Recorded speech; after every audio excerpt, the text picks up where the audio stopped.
Look at these pictures and tell me, what do you see?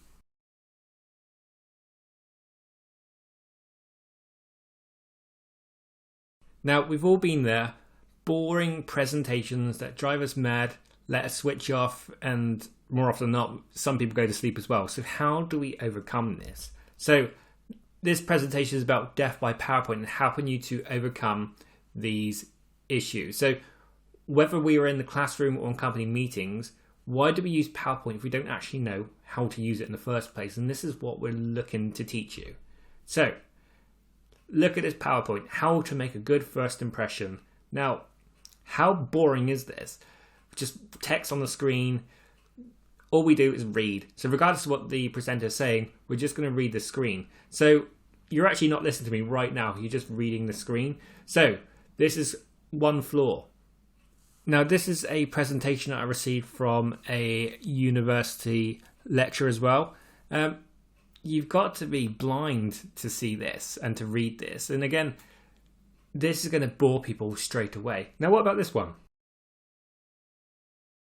It's got a nice car in the background. The text is a little bit bigger, so I can read it a little bit better. Now, how about this one? Don't know where to start on this. And this is actually coming from a large corporate client of mine based in London. Again, what is the point? Why do we do this? So, key principle, 90% of what you say is gone in 30 seconds. So let's talk about your memory. So if we are lucky enough to go on holiday, maybe we're at the airport and we're waiting for our plane, we get called to the gate and we start digging out our boarding passes and we finally find it. So you look at it and you're sitting in 18C and 18D, you've got it. But have we? We actually have no idea where we're going to be sitting. So if you're like me, I'll check again. 18C, 18C, 18C. Have we got it?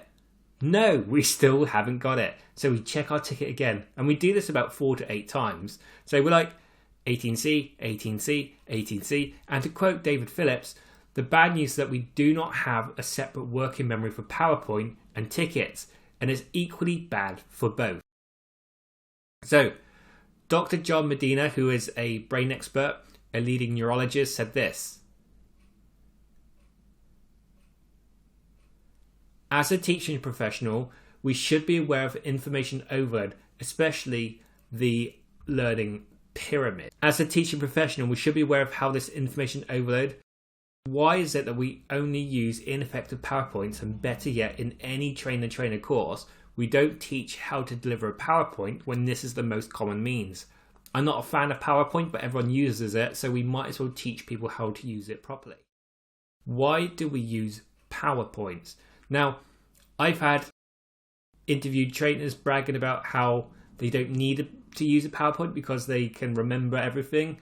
This is a good thing and a bad thing at the same time. So you should be knowledgeable in your subject and not need a PowerPoint, but your audience needs that PowerPoint unless you somehow manage to get an audience who are solely auditory learners.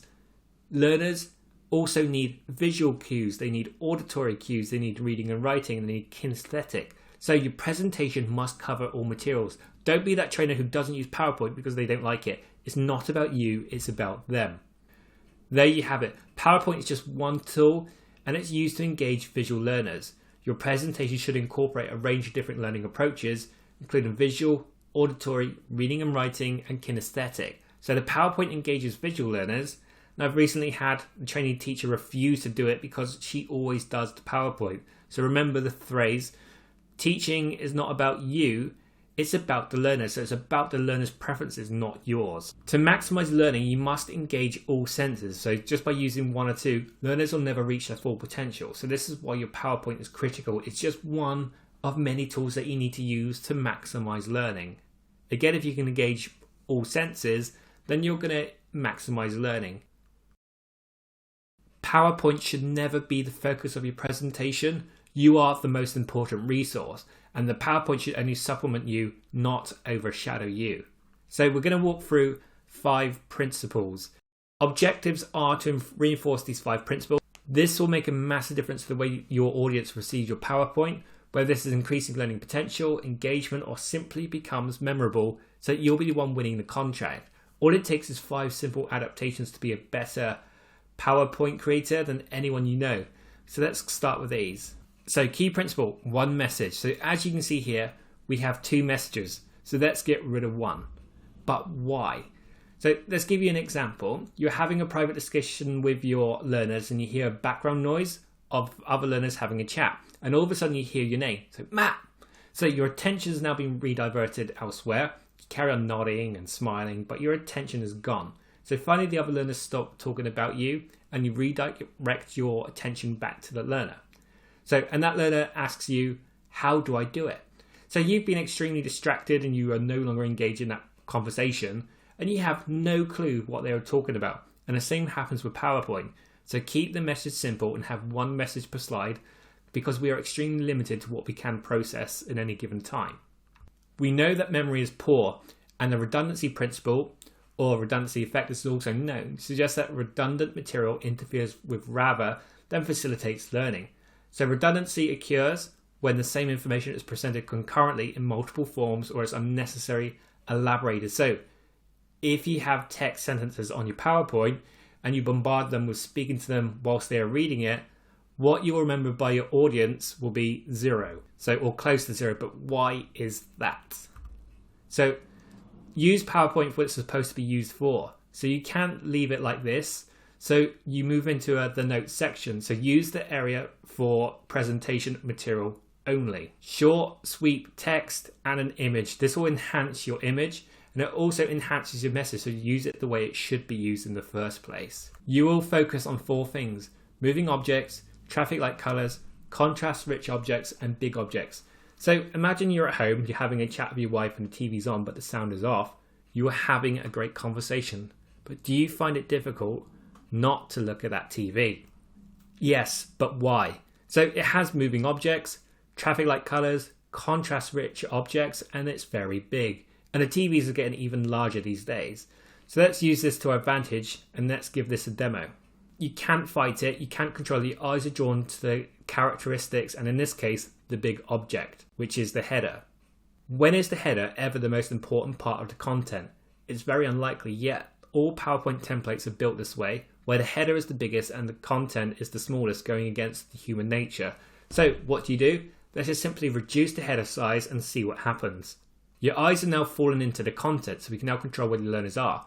So why are PowerPoint built where learners spend 70% on the header when it's the least important part? So your most important part should be the biggest. Contrast controls focus. Normally we'll show a list. You don't know where to look, your eyes go all over the place, so we use contrast within PowerPoint to control your focus. So here you are focusing on Pike. So let's move you on. Now Gagney, I'm moving you in line with where I want you to go. And I'll do it again and again and again. You are following the white spot and not the rest, and this is the purpose. Do this. And there we go. So the whole sort of idea is for us to move the learners along the PowerPoint when we are ready. So we don't want them to just wander off and do their own thing. We want them to engage and talk them through the points and tell them when to move on. You are basically like a cat chasing a laser pen. So we can control the focus with contrast. So let's look at this table, and you don't actually know where to look. So let's apply the principles of contrast to this table and see how that works. Now you know where to look, and we can maximize this. The biggest problem with PowerPoint is the backgrounds. Most people persist with white backgrounds as bright and shiny, but who has the biggest contrast, me or the screen? The screen. So who is the biggest? The screen. Remember, you are the presentation. That PowerPoint just supplements your presentation as a visual aid. So don't use white backgrounds. So let's switch it back. Look at the difference. Black backgrounds and white text relaxes the eyes. You can focus on the presenter, the biggest object, the most contrast-rich object as well. So PowerPoint is the visual aid. Learners with visual problems or even dyslexia will find dark backgrounds so much easier on their eyes. Objects. The last principle is how many theories or objects do we have here? So how many should you have? So have a guess and let's show you. So I'm going to put some objects on the screen and I want you to count them. So are you ready? So 3, 2, 1. How long does it take you to count these? About 2 seconds. Let's try another. So 3, 2, 1. How long? About a second. Let's try again. Voila, 5. So you got this pretty much instantly, and the difference is the previous slides that you've had to count. This slide you just see. So the process of counting takes up to 5% more brain power than actual counting. So the magical number is 5, not 7. 7 or more objects requires 500% more brain power. So your brain will need to find 500% more power to take in your content, and simply this is just not going to happen. So let's test it. 10 objects is too many, so let's reduce it. So we go from 10 to 5 and our brain goes, nice and easy to process. Now let's go back to this. No! So back to 5. So this means for the same content, we need more slides. So the number of slides is not the problem, it's the content. So why do training providers and organizations limit us to the amount of slides that we can use?